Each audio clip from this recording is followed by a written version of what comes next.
So this package is from the fine folks over at Wabi. They sent me a Park Tool scale because apparently when you do this, 159.2, 176.0, it's kind of like a cardinal sin for weight weenies. Now you can't smell this yet because it's only 2017, but right when I opened this box I got a big old whiff of Bike Shop that is run by a big guy with a beard. Unset. Am I doing this right? Ooh, I am so good at this. So after about 3 weeks and 42 minutes, I finally figured out how to give this bike a proper weighing, and I didn't have to manhandle it because I have technology and a brain. That is pure science at work. So that is 17 pounds and 5 ounces for the complete Wabi Lightning SE with my really heavy time attacks, no less. For all of you folks that don't live in the United States, which is most of you because that's how the world works, that is 7.86 kilos with the pedals. So here is the complete Wabi Lightning without pedals, 7.45 kilograms. That seems pretty light, but I don't know metric because I'm an American. That is indeed 16 pounds and 7 ounces. Now, I've never weighed Ricky before. He's probably pretty dang heavy, even without pedals. My guess is going to be something like 25 pounds. He's got a rear rack and a basket and a front rack, and he's packing some heft. Ricky, in all his hefty glory, weighs 27 pounds without pedals. That will be about 28 pounds with pedals, which is 12.27 kilograms. That is 10 pounds heavier than the Wabi, or 11. I'm pretty bad at math. Do I care? A little bit. Doesn't matter? Not really. Because Ricky gets me groceries, and that's what really counts because food is awesome. Some of you more observant folks may be wondering, why is the bar tape ripped on this review bike? Because it obviously didn't come like that, and I'm supposed to be taking care of these bikes. Well, here's a story of what happens on that fateful day.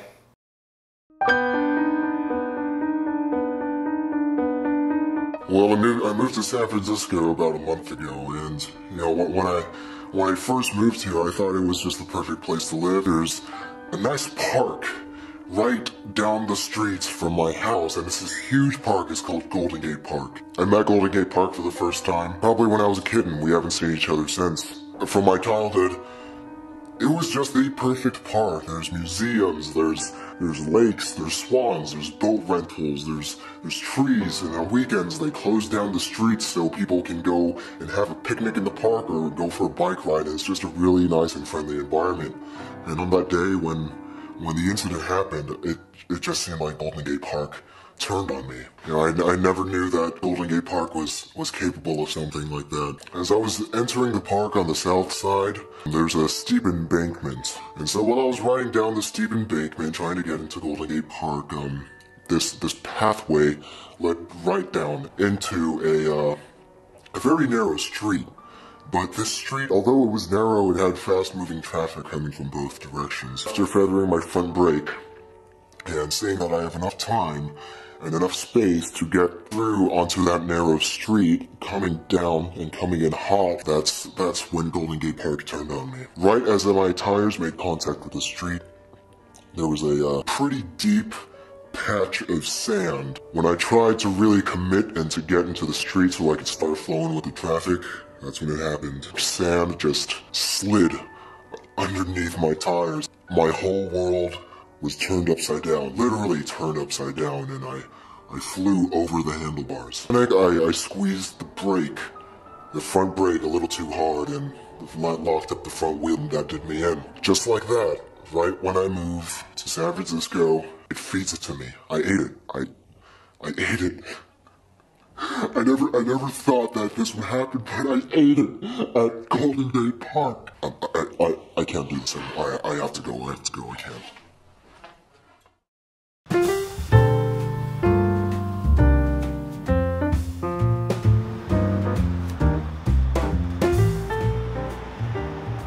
This is what summer in the city looks like. It's gray and my glasses are fogging up, and I have to wipe my GoPro lens all the time because it's always wet with mist. Riding in San Francisco is like really nice. They have the best cycling infrastructure that I've seen, with miles and miles of painted bike lanes. It's pretty dense, so the traffic moves slow, and along with that, people are just used to driving with cyclists around. Like at an intersection, this guy was trying to go, now I was trying to go, and then he just stopped, and he's just like, oh, I waved. It's like, oh, no biggie. No honking, no murderous fingers, nothing like that. And there's also like a bunch of tiny parks dotted through the city that are really pedestrian and cyclist friendly, so you can just sit down and take rest. And there's loads of dedicated, segregated cycling paths, because cyclists don't like riding with cars and drivers don't like driving with cyclists.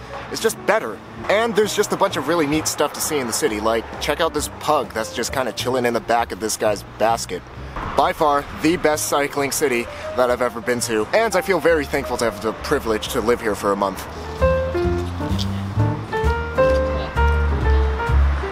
This excellent cycling infrastructure is really well integrated and flows into each other. For instance, right behind me there is a cycling path that is dedicated, that is inside a park, that leads straight into a bike lane that is really well marked with painted bike lanes and really good signage. There are miles upon miles of cycling infrastructure lined throughout the city, and it can take you to really wherever you want to go. It's not like some places where they have like 3 blocks of a bike lane on a really busy boulevard. A side effect that I've noticed while biking in San Francisco is that this really excellent infrastructure legitimizes cyclists to use the road in the driver's mind. Like when you're at a stop sign, a driver will let the cyclist go frequently. And overall, the cycling experience just feels really safe in the city despite how dense it is. As far as riding a fixed gear goes, people think that you'd have to be really crazy or stupid to do it here. The fact of the matter is that San Francisco isn't nearly as hilly as a lot of people think. Most of the places that you want to go to are relatively flat, and they don't have those crazy hills that San Francisco is known for. Even if you do come across one of those really big 90-degree climbs, it's really easy to circumvent because of all of this great cycling infrastructure. Because of that, you can stick to a lot of the flatter parts of the city and don't really need gears, making a fixed gear a really suitable bike for San Francisco riding. Now I've been riding a pretty low ratio of 46-18 on the Wabi, and I've been riding 48-19 on my Nature Boy.